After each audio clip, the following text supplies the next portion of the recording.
আসসালামু আলাইকুম ভিউয়ার্স, আশা করি সকলে ভালো আছেন। তো আজ আমি আপনাদেরকে দেখাবো কিভাবে একটি ইংরেজি অথবা বাংলা কন্টেন্টের নিউজ পোর্টাল বা ম্যাগাজিন ওয়েবসাইট তৈরি করতে হয়। তো যারা আমার চ্যানেলে নতুন আছেন তারা অবশ্যই চ্যানেলটি সাবস্ক্রাইব করবেন এবং পাশে থাকা বেল আইকনটি বাজিয়ে দিবেন লেটেস্ট ভিডিও সবার আগে পাওয়ার জন্য। তো যারা web design and development beginner লেভেলে আছেন, নতুন নতুন কাজ শিখতেছেন, তারা আমার চ্যানেলটি ফলো করতে পারেন, তাদের অনেক হেল্পফুল হবে। তো দেখতে থাকুন ভিডিওটি, আশা করি ভালো লাগবে।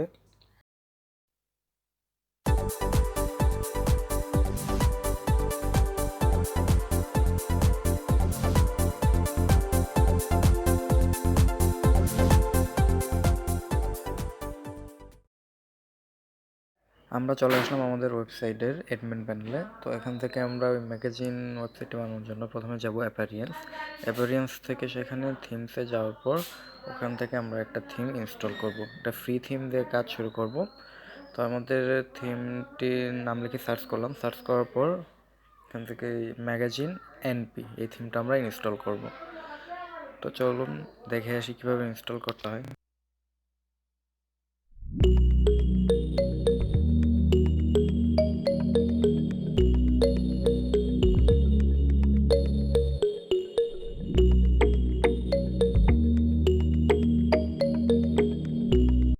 তো আমরা আমাদের থিমটি অ্যাক্টিভেট করে নিলাম। অ্যাক্টিভেট করে নেওয়ার পর এই থিমটির যে ডেমো কন্টেন্টগুলো রয়েছে সেগুলো আমাদের ইম্পোর্ট করে নিতে হবে।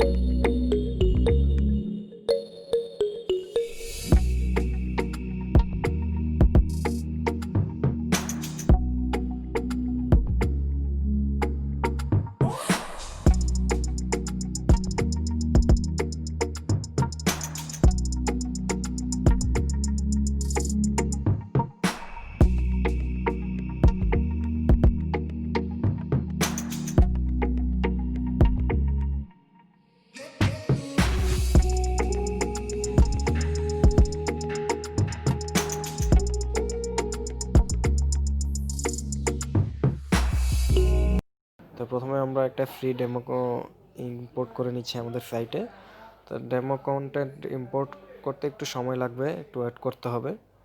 তো ওয়েট করার পর আপনারা দেখতে পারবেন আমাদের সাইটটি যখন আমরা রিলোড করব। তো রিলোড করার পর আমাদের সম্পূর্ণ ইন্টারফেসটি যে আমরা ডেমো কন্টেন্টে যেরকম দেখেছিলাম সেরকম হয়ে যাবে। তো এরপর আমাদের নিজেদের পছন্দ মতো থিম যে ডেমো কন্টেন্ট ছিল এগুলো কাস্টমাইজ করে নিতে হবে। তো চলুন কাস্টমাইজ করা যাক।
আমাদের এই ওয়েবসাইটের কাস্টমাইজেশন অর্ধেকেরও বেশি কমপ্লিট করে ফেলেছি। তো এই পর্ব এখানেই শেষ করছি। বাকি কাস্টমাইজেশন পার্ট 2 এ দেখাবো। সবাইকে পার্ট 2 দেখার আমন্ত্রণ রইল।